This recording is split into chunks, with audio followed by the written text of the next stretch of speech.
رخصتی سے پہلے شوہر کا انتقال ہو جاتا ہے، ابھی رخصتی نہیں ہوئی کہ شوہر کا انتقال ہو گیا نکاح کے بعد، تو اس صورت میں عدت اس عورت پر لازم ہوگی، اور وہ وفات والی عدت ہے، 4 مہینے 10 دن مکمل اس کو عدت کرنی ہوگی۔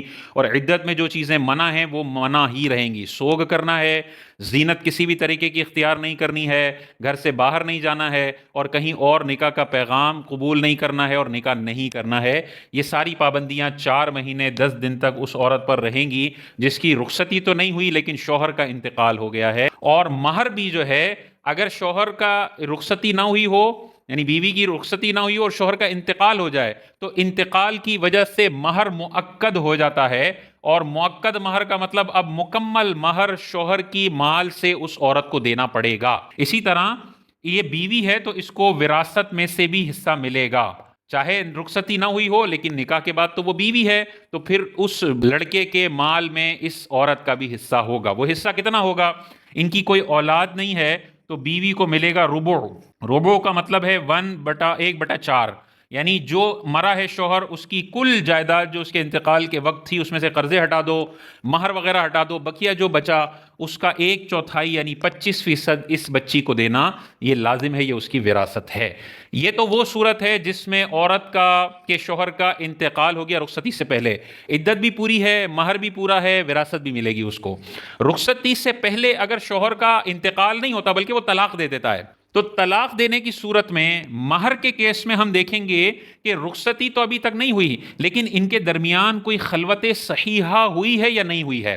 خلوت صحیحہ کا مطلب یہ ہوتا ہے کہ یہ لڑکا اور لڑکی تنہائی میں ایک ہی کمرے میں اس طرح موجود ہوئے ہیں کہ ہم بستری کرنے میں ان کو کسی بھی طرح کی شرعی اور کوئی بھی رکاوٹ نہ ہو۔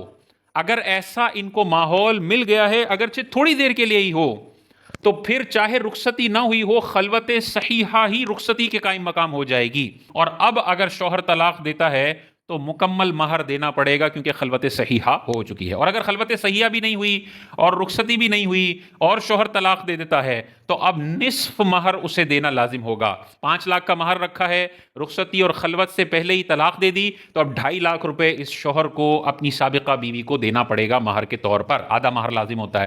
یہ ہو گیا مہر کا معاملہ۔ دوسرا ہے عدت کا معاملہ۔ عدت میں بھی وہی صورتحال آ جائے گی، اگر رخصتی نہیں ہوئی لیکن خلوت صحیحہ ہو گئی ہے تو اب خلوت صحیحہ ہی رخصتی کے قائم مقام ہوتی ہے۔ اب اگر طلاق دیتا ہے شوہر تو طلاق والی عدت اس عورت کو کرنی پڑے گی، اور وہ 3 حیض ہے۔ 3 ناپاکی کے ایام اس طلاق کے بعد مکمل طور پر گزریں گے تو یہ عدت سے باہر نکلیں گی، پھر کسی اور سے نکاح کرنا چاہے تو کر سکتی ہے، دوران عدت وہ نکاح نہیں کر سکتی۔ اور اگر خلوت صحیحہ نہیں ہوئی تو اس سینیریو میں اگر شوہر رخصتی اور خلوت سے پہلے اپنی بیوی کو طلاق دے دیتا ہے، اس عورت پر کوئی عدت نہیں ہے، اگلے دن بھی طلاق کے بعد چاہے تو دوسرے مرد سے نکاح کر سکتی ہے، اور اس کو اس سینیریو کے اندر وراثت سے بھی کوئی حصہ نہیں ملے گا۔ لیکن جہاں پہ عدت لازم ہو رہی ہے، جیسے یہ خلوت والے کیس کے اندر 3 حیض اس کی عدت ہے، دوران عدت اگر شوہر کا انتقال ہو جائے اور اس نے طلاق رجعی دی ہے، یعنی لفظ طلاق سے طلاق دی اور 3 سے کم دی ہیں، تو پھر اس کو وراثت سے بھی حصہ ملے گا۔ اگر دوران عدت اس کا انتقال ہو جاتا ہے تو وراثت بھی اس کو ملے گی۔